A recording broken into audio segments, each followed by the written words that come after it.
शीतला यहाँ पर मैं आज आपको कोई टॉपिक नहीं समझाऊंगा और न ही हम किताब की बातें करेंगे।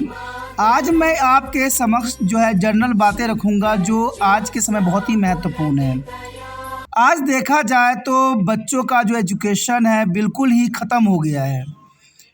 आपने एक बात नोट किया होगा कि सरकारी स्कूल और प्राइवेट स्कूल में बहुत ही अंतर हो गया है। कहते हैं दोनों में ज़मीन आसमान का अंतर है। सरकारी स्कूल भी CBSE क्वालिफाइड होती है और प्राइवेट स्कूल भी कई जो होते हैं CBSE क्वालिफाइड होती हैं। लेकिन देखा जाए तो इनको किताबों में देखिए कितना अंतर होता है। जहां सरकारी स्कूल वाले सरकारी किताबों का उपयोग करते हैं, वहीं प्राइवेट स्कूल वाले अपने बच्चों के भविष्य के लिए अलग तरह की किताबों का उपयोग करते हैं। देखा जाए तो ये बहुत ही विचित्र बात है। कहते हैं अगर CBSE क्वालिफाइड स्कूल है तो दोनों में सामान्य पढ़ाई होना चाहिए, लेकिन ऐसा सिस्टम नहीं है। और आपको तो पता ही होगा कि प्राइवेट स्कूल से अधिक सरकारी स्कूल में है, यानी प्राइवेट स्कूल से अधिक सरकारी स्कूल है। तो सरकारी स्कूल में अगर जो यहाँ पर देखा जाए सिलेबस पैटर्न अगर कमज़ोर होगा तो बच्चों का आधार कैसे मजबूत होगा, ये बातें पर हमें गौर करना है।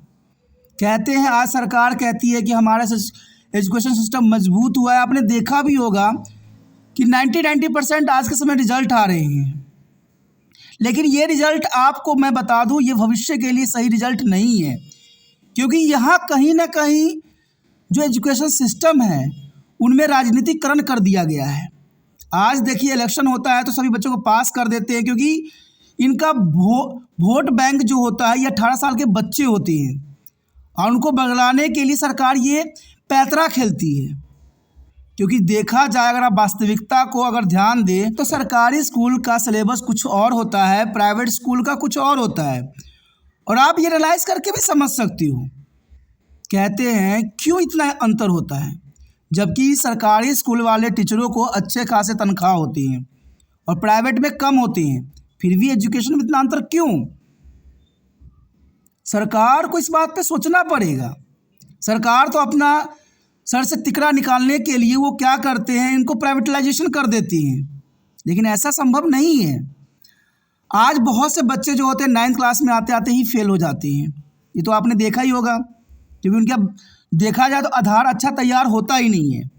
जहाँ पर प्राइवेट स्कूल वाले ये कहते हैं कि पहली कक्षा में बच्चों को पढ़ना लिखना आना चाहिए, लेकिन सरकारी स्कूल वाले इस बात पर ध्यान बिल्कुल ही नहीं देती हैं।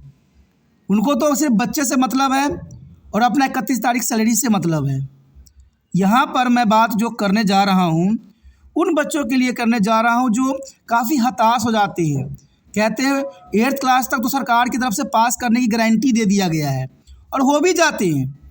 आज बच्चों को प्लस माइनस आए चाहे ना आए, वो 8th क्लास ज़रूर पास हो जाती हैं, इसमें कोई दो राय नहीं है। और ये आपके आसपास के बच्चों का भी यही हाल होगा, ये मैं गारंटी के साथ विश्वास दिला देता हूँ। आजकल एजुकेशन सिस्टम देखिएगा तो CBSE ने बहुत ही छोटा किताब कर दिया गया, क्योंकि सब चीज़ आज सरकार के अधीन नाच रही है। आज ये नहीं देखा जा रहा है कि हमारा भविष्य कैसा बन रहा है, कैसा भविष्य होगा, सिर्फ देखा जा रहा है कि उनका सीट कैसे बचेगी। इसलिए आज एजुकेशन सिस्टम को इन्होंने बहुत ही बेकार से बेकार कर दिया गया है।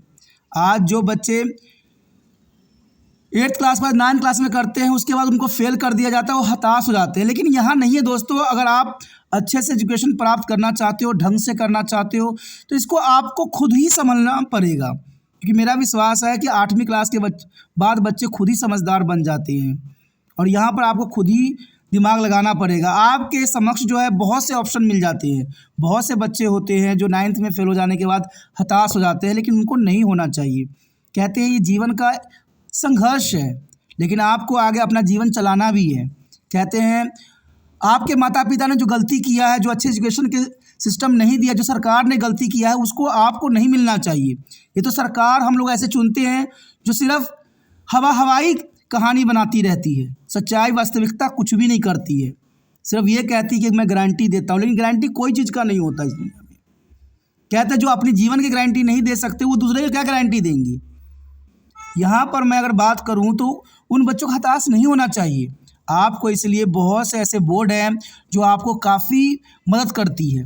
इसमें एक एनआईओएस बोर्ड भी है जहाँ पर आप अपने सब्जेक्ट को अपने इच्छा अनुसार चुन सकते हो। कई बच्चों को जो होता है मैथ की प्रॉब्लम होती है, किसी का साइंस की प्रॉब्लम होती है, लेकिन ऐसे बहुत से बोर्ड हैं जो बच्चों को ऑप्शन देती है अपने सब्जेक्ट चुनने को।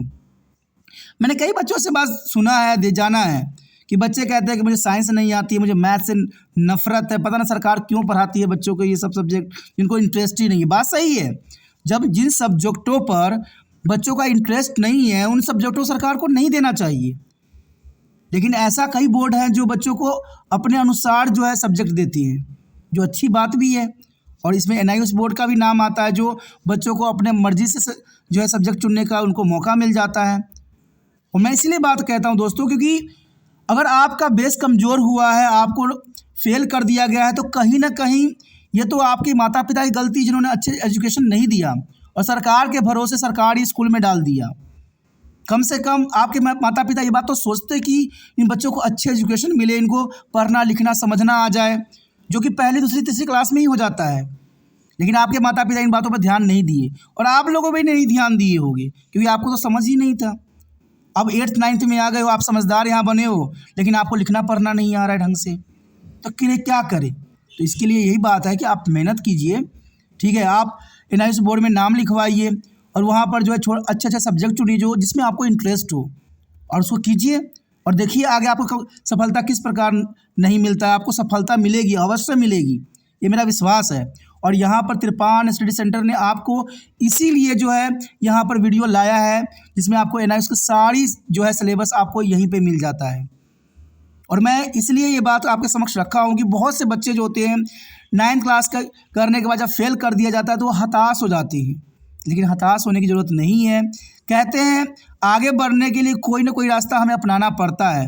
अगर आप एनआईओएस बोर्ड से 10th क्लियर कर लेते हो तो आप +2 जो है सीबीएसई से भी कर सकते हो, उसमें कोई दो राय नहीं है, कहीं आपको कोई तरह के रुकावट नहीं आएगा, जो काफ़ी महत्वपूर्ण है।